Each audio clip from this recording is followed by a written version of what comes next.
Sumainyo ang Panginoon. At sumaiyo rin. Ang mabuting balita ng Panginoon ayon kay San Mateo. Papuri sa iyo, Panginoon. Noong panahong iyon, lumapit kay Jesus ang mga alagad ni Juan Bautista at ang wika, "Malimit kaming mag-ayuno, gayon din ang mga Pariseo. Bakit po hindi nag-aayuno ang inyong mga alagad?"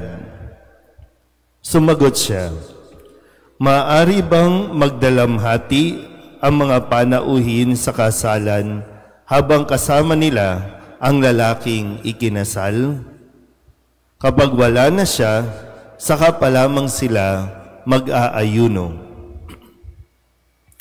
Walang nagtatagpi ng bagong kayo sa isang lumang kasuotan, sapagkat mababatak nito ang tinagpian, at lalong lalaki ang punit.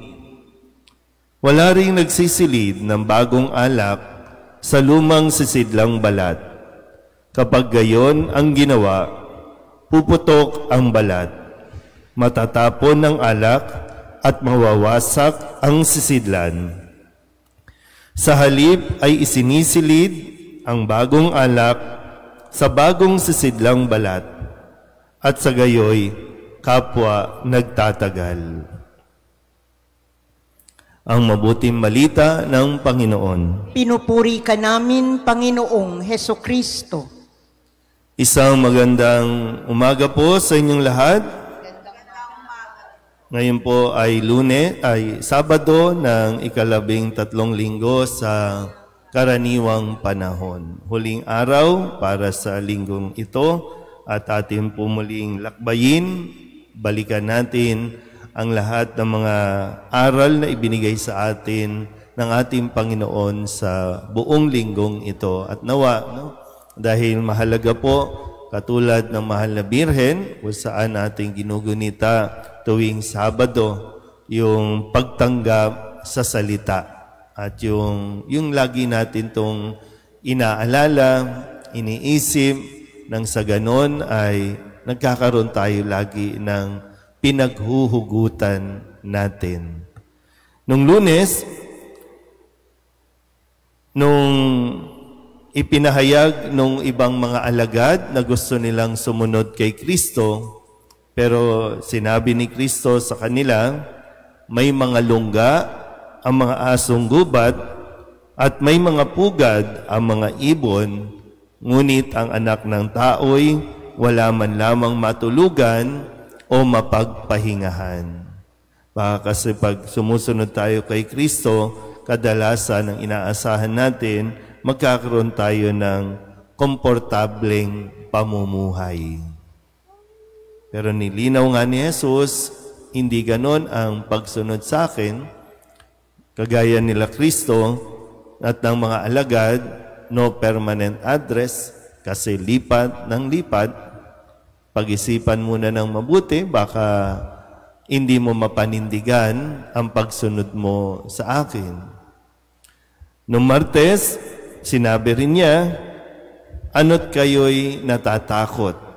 Napakaliit naman ng pananalig ninyo." Ito yung isang tagpo na kung saan sila ay naglalayag, no? Nakasakay sa bangka, lumakas ang hangin, tumaas ang alon, natakot ang mga alagad, samantalang si Kristo ay namamahinga, natutulog. Kung kaya, pinagalit, parang hindi naman pinagalitan, pero parang pinagsabihan niya ang mga alagad na napakaliit ng inyong pananalig para matakot kayo, samantalang kasama naman ninyo ako.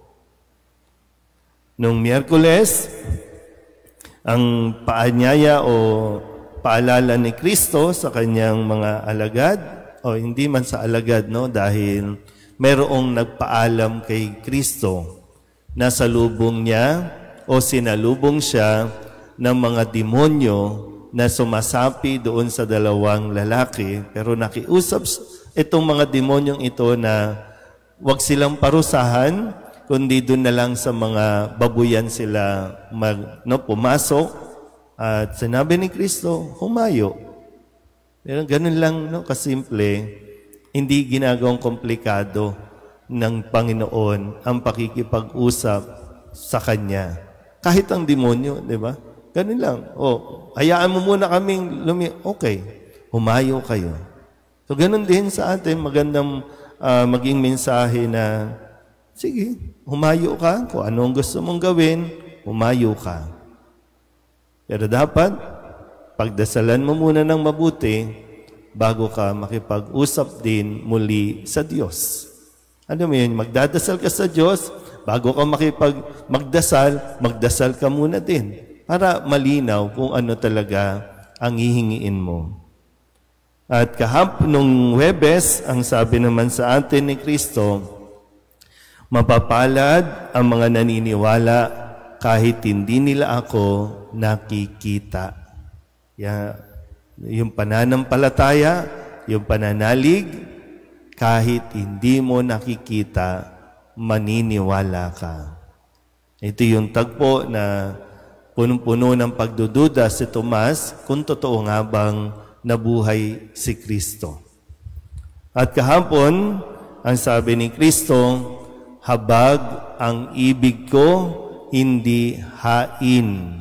At gusto niya, unawain ito ng mabuti.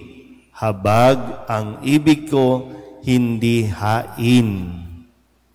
Hindi yung mga ritual. Kasi baka nauuwi lang tayo sa ritual, lahat nagagawa natin. At kahit umaga, tanghali, gabi, magdamag tayo sa simbahan ng kakataas ng kamay,